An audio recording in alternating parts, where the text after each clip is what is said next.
Hello friends, आज के vlog में हम बात करेंगे हॉर्सेस को होने वाली पाचन समस्याओं की, यानी कि डाइजेस्टिव प्रॉब्लम्स की।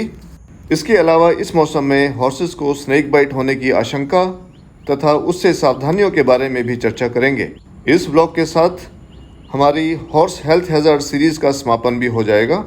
पहले बात करते हैं डाइजेस्टिव प्रॉब्लम्स की, लेकिन उससे भी पहले हम एक नज़र डालते हैं हॉर्सेस के डाइजेस्टिव सिस्टम की बनावट पर। घोड़ों का डाइजेस्टिव सिस्टम यानी पाचन तंत्र बहुत ही विस्तृत, जटिल, संवेदनशील तथा नाजुक सिस्टम माना जाता है। जैसा कि आप यहाँ देख पा रहे हैं, सभी जंतुओं की तरह इनका भी डाइजेस्टिव सिस्टम इनके मुंह से शुरू होकर इनके एनस यानी कि मल द्वार पर समाप्त होता है। इसके विभिन्न हिस्से हैं, जैसे माउथ यानी मुंह, ईसोफेगस यानी भोजन की नली, स्टमक यानी पेट, स्मॉल इंटेस्टाइन यानी छोटी अंतड़ी, सीकम, लार्ज इंटेस्टाइन यानी कि बड़ी अंतड़ी, रेक्टम आदि। जैसा कि आप यहाँ देख पा रहे हैं, ईसोफेगस की लंबाई करीब 4 से 5 फीट होती है, स्मॉल इंटेस्टाइन की लंबाई तकरीबन 70 फीट होती है, सीकम करीब 4 फीट लंबा होता है, लार्ज इंटेस्टाइन करीब 20 से 25 फीट लंबी होती है। कुल मिलाकर घोड़े के डाइजेस्टिव ट्रैक्ट की लंबाई 100 फीट से भी अधिक होती है, जो कि घोड़े की बॉडी में एक छोटी सी जगह में सिमटा हुआ होता है। यहाँ मैं आपको बताना चाहूँगा कि जिस स्थान पर ईसोफेगस यानी खाने की नली पेट से जुड़ती है, वहाँ गोल मांसपेशियाँ होती हैं, जिन्हें इंग्लिश में बोला जाता है कार्डियक स्फिंक्टर। यह कार्डियक स्फिंक्टर एक प्रकार के वन वे वॉल्व का काम करती हैं, यानी घोड़ा जो दाना या फॉडर खाता है वह खाने की नली से पेट में तो जा सकता है, लेकिन पेट से वापस खाने की नली में नहीं आ सकता। इसका अर्थ यह हुआ कि ओवर ईटिंग या स्टमक इन्फेक्शन होने की स्थिति में घोड़े वॉमिटिंग यानी उल्टी नहीं कर पाते। दूसरे पशुओं जैसे गाय, भैंस आदि की तरह घोड़े जुगाली भी नहीं करते हैं। वो इंसानों की तरह सिंगल पेट वाले जानवर होते हैं और उनके भोजन का पाचन पेट से लेकर रेक्टम तक बहुत धीमी गति से एक सिस्टमैटिक तरीके से होता है। जैसा कि आप देख सकते हैं, घोड़े का स्टमक यानी पेट उसके शरीर की तुलना में बहुत ही छोटे साइज़ का होता है और उसकी बनावट कुछ इस प्रकार से होती है कि वह 2/3 भरते ही स्मॉल इंटेस्टाइन में ओवरफ्लो होना शुरू हो जाता है। एक औसत घोड़े के पेट की क्षमता तकरीबन 12 से 15 लीटर होती है और अच्छे पाचन के लिए यह आवश्यक है कि कभी भी उसमें 5 से 7 लीटर फूड मटेरियल, जिसमें दाना, चारा, घास तथा घोड़े द्वारा पिए जाने वाला पानी भी शामिल है, उससे अधिक इकट्ठा नहीं हो पाए। पेट के अंदर कई प्रकार के एंजाइम्स होते हैं जो घोड़े द्वारा खाए जाने वाले दाने तथा घास पर अपना एक्शन करते हैं और उसे अच्छी प्रकार से पाचन के लिए तैयार करते हैं, ताकि जब वह आगे इंटेस्टाइन, सीकम और कोलोन से पास हो तो उसे संपूर्ण रूप से पचाया जा सके। यदि हम घोड़ों को ओवरफीड करते हैं तो पेट के एंजाइम्स को दाने पर ठीक प्रकार से एक्शन करने का समय नहीं मिल पाएगा और घोड़े का पाचन आधा अधूरा रह जाएगा, जिसकी वजह से दाने या चारे में मौजूद पोषण का संपूर्ण लाभ नहीं मिल पाएगा। घोड़े की फीड का एक बड़ा हिस्सा स्मॉल इंटेस्टाइन में डाइजेस्ट होता है, जहां प्रोटीन्स, कार्बोहाइड्रेट्स, फैट्स तथा विटामिन्स को घोड़े के सर्कुलेटरी सिस्टम यानी उसके ब्लड में एब्जॉर्ब कर लिया जाता है। सीकम तथा लार्ज इंटेस्टाइन में घोड़े द्वारा खाए जाने वाले चारे यानी घास, भूसा आदि का पाचन होता है, जहां इसमें से बचे कुचे पोषण तत्वों को घोड़े की बॉडी में एब्जॉर्ब कर लिया जाता है और बाकी वेस्ट मटेरियल को फीकल बॉल्स यानी लीद में तब्दील कर दिया जाता है। जैसा कि हमने यहाँ देखा कि घोड़ों द्वारा खाए जाने वाला दाना तथा घास एक लंबा और जटिल रास्ता तय करते हुए घोड़ों को पोषण देते हैं। जहाँ तक इस पूरे प्रोसेस में लगने वाले समय की बात है, फीड खाने के बाद से उसका लीद बनने तक का समय तकरीबन 48 घंटे से लेके 72 घंटे या उससे भी अधिक हो सकता है। यानी आज खाया हुआ राशन परसों या उसके भी 1 या 2 दिन बाद पाचन तंत्र से लीद बनकर घोड़े के शरीर से बाहर निकलेगा। इन्हीं कारणों से घोड़े के पाचन तंत्र को बहुत ही जटिल तथा कमज़ोर माना जाता है। एक अच्छे हॉर्समैन को चाहिए कि वह अपने घोड़े के पाचन तंत्र के प्रति सतर्क रहे तथा सदैव उसे अपनी निगरानी में रखे, ताकि किसी भी प्रकार की समस्या को जटिल होने से पहले ही ठीक किया जा सके। हॉर्सेस के पाचन तंत्र को मॉनिटर करने का सबसे आसान तरीका है 24 घंटों में कम से कम एक बार उनके पेशाब तथा लीद पर नज़र डाल लें।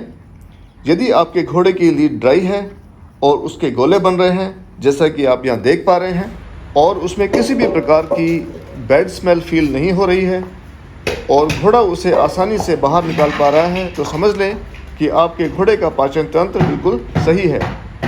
इसके साथ साथ घोड़े का पेशाब पानी जैसा है या हल्का येलो है तो यह बिल्कुल नॉर्मल है और घोड़े के शरीर में पानी की किसी भी प्रकार की कमी नहीं है।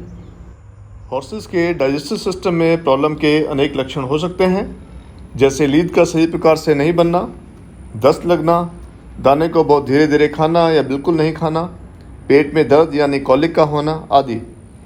एक अच्छे हॉर्समैन को इन सभी परिस्थितियों से अपने हॉर्सेस को बचाने की कोशिश करनी चाहिए। यहाँ मैं बताना चाहूँगा कि हॉर्सेस में कॉलिक यानी पेट दर्द को उनके जीवन के लिए सबसे बड़ा खतरा माना जाता है। कॉलिक भी कई प्रकार के होते हैं और उनके होने के विभिन्न कारण होते हैं। आज हम इसके डिटेल में नहीं जाएंगे क्योंकि यह एक एंटायरली डिफरेंट सब्जेक्ट है और इसके लिए अलग से व्लॉग बनाना होगा।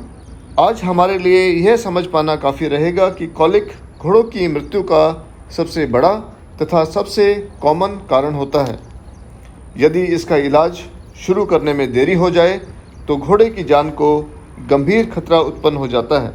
हमारे यहाँ पिछले 4 वर्षों में परसी को एक बार हल्का कॉलिक हो चुका है और मंगल को पिछले 2 वर्षों में एक बार हल्का कॉलिक हो चुका है।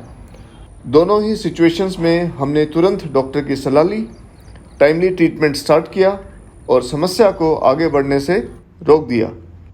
यह पिछले साल अक्टूबर का वीडियो है जब मंगल को हल्का कॉलिक हो गया था। दर्द से इसकी बॉडी स्टिफ हो गई थी। इसकी इस स्थिति को चंद्रपाल जी ने समय से देख लिया और हमने अपने डॉक्टर से कंसल्ट किया। उस समय करीब 11 बजे थे दिन के। डॉक्टर की एडवाइस पर हमने इसे 10 ml का फिनाइल ब्यूटाजोन का इंजेक्शन लगाया, जिसके कुछ समय बाद इसकी स्थिति ठीक होनी शुरू हो गई और शाम के 5 बजे तक मंगल बिल्कुल नॉर्मल हो गया। उसने हरा चारा खाना शुरू कर दिया और उसकी लीद और पेशाब भी शुरू हो गया। हम अपने हॉर्सेस के डाइजेस्टिव सिस्टम को ठीक रखने के लिए उन सभी प्रैक्टिसेस को फॉलो करते हैं जो आवश्यक हैं। यह इस प्रकार से हैं। घोड़ों के फीडिंग रूटीन तथा फीड की क्वांटिटी तथा वैरायटी को हमें जब भी बदलने की आवश्यकता होती है तो उसे हम धीरे धीरे बदलते हैं ताकि हॉर्सेस का डाइजेस्टिव सिस्टम बदलाव को बिना किसी प्रॉब्लम के एक्सेप्ट कर सके। हम अपने घोड़ों को पर्याप्त मात्रा में नमक डालते हैं, जिसके कारण घोड़े हमेशा पर्याप्त पानी पीते हैं, जो कि उनके पाचन तंत्र को स्वस्थ रखता है। हम अपने हॉर्सेस को कम से कम हरा चारा देते हैं और उसकी क्वालिटी को भी हमेशा मॉनिटर करते हैं ताकि उसके माध्यम से किसी भी प्रकार के कीड़े, फंगस या मोल्ड आदि घोड़े के डाइजेस्टिव सिस्टम में दाखिल ना हो सके। यहाँ मैं बताना चाहूँगा कि हॉर्सेस को कभी भी ईंख का चारा नहीं खिलाना चाहिए क्योंकि वह बहुत ही हार्ड और हैवी होता है और उसे केवल जुगाली करने वाले जानवर पचा सकते हैं। हॉर्सेस के डाइजेस्टिव सिस्टम के लिए यह चारा बिल्कुल भी सूटेबल नहीं है, इसलिए हमें अपने हॉर्सेस को गलती से भी ईंख का चारा नहीं खिलाना चाहिए, नहीं तो घोड़ों को कॉलिक हो जाएगा। मक्की, ज्वार, बाजरा, बरसीम, जई, रिचका आदि ये सभी हरा चारा हॉर्सेस के डाइजेस्टिव सिस्टम के लिए सूटेबल है और हमें इनको यही खिलाना चाहिए। हम अपने हॉर्सेस को रेगुलरली कैल्शियम देते हैं ताकि उन्हें ग्राउंड में ग्रेजिंग करते समय मिट्टी खाने की टेंडेंसी नहीं हो। मिट्टी खाने के कारण हॉर्सेस में इम्पैक्शन कॉलिक होने का खतरा हो जाता है। इम्पैक्शन कॉलिक में घोड़ों की इंटेस्टाइन में मिट्टी जमा होने के कारण रुकावट पैदा हो जाती है और वो बीमार हो जाते हैं। इसके अलावा हम अपने हॉर्सेस को रेगुलरली डिवॉर्म करते हैं ताकि पेट के कीड़ों के कारण उन्हें किसी भी प्रकार की डाइजेस्टिव प्रॉब्लम ना हो। इसके अलावा हमें अपने हॉर्सेस के फीडिंग यूटेंसिल्स तथा वाटर बकेट्स और मैंगर को डेली बेसिस पर साफ़ करते हैं ताकि उनमें किसी भी प्रकार का फंगस या बैक्टीरिया ना पनप सके। हम अपने हॉर्सेस को रेगुलरली राइड करते हैं या एक्सरसाइज करवाते हैं, जिससे उनकी एलिमेंट्री कैनाल की फंक्शनिंग बिल्कुल नॉर्मल रहती है। हम अपने हॉर्सेस को डेली सैंड रोल करवाते हैं, इससे वो शारीरिक तथा मानसिक रूप से तनाव मुक्त रहते हैं और उनकी एलिमेंट्री कैनाल भी हेल्दी रहती है। हम अपने हॉर्सेस को राइडिंग के तुरंत बाद सैंड रोल के लिए छोड़ देते हैं, जिससे उनका पसीना भी तुरंत सूख जाता है। स्टेबल मैनेजमेंट का एक बहुत ही महत्वपूर्ण पहलू यह भी है कि हम अपने हॉर्सेस को सैंड रोल लेने के लिए गहरी रेत वाला स्वच्छ तथा सुरक्षित स्थान प्रदान करें। हम अपने हॉर्सेस को उचित मात्रा में ज़रूरी सप्लीमेंट्स देते हैं, जैसा कि आपने मेरे डाइट वाले ब्लॉग में देखा। इन सभी सप्लीमेंट्स का उद्देश्य भी हॉर्सेस के डाइजेस्टिव सिस्टम को स्वस्थ तथा सुरक्षित रखने का है। यहाँ मैं आपको बताना चाहूँगा कि हॉर्सेस की डाइट का करीब 70% डाइजेशन उनके स्मॉल इंटेस्टाइन में होता है। फैट्स का डाइजेशन भी इसी इंटेस्टाइन में होता है, इसलिए जिन हॉर्सेस की डाइट में फैट्स होते हैं यानी तेल या घी होता है, उनके केसेस में दाना अधिक समय तक स्मॉल इंटेस्टाइन में रहता है। इस कारण दाना पूर्ण रूप से डाइजेस्ट हो जाता है और घोड़ों का पेट स्वस्थ रहता है।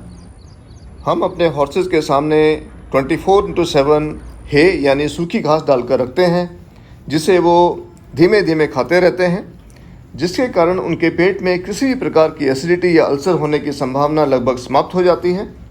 हम अपने हॉर्सेस को ड्राई फीड यानी दाना दिन में 3 बार देते हैं और 2 सर्विंग्स के बीच में कम से कम 5 घंटों का गैप रखते हैं तथा किसी भी एक सर्विंग की मात्रा 2 से 2.5 kg से अधिक नहीं रखते। इसके कारण दाने को घास तथा चारे के साथ प्रॉपरली मिक्स होने का पर्याप्त समय मिल जाता है और यह पेट से लेकर रेक्टम तक का लंबा तथा जटिल सफ़र धीमी गति से बिना किसी रुकावट के पूरा करता है। सो फ्रेंड्स, ये थी हॉर्सेस के डाइजेस्टिव सिस्टम के बारे में थोड़ी सी जानकारी।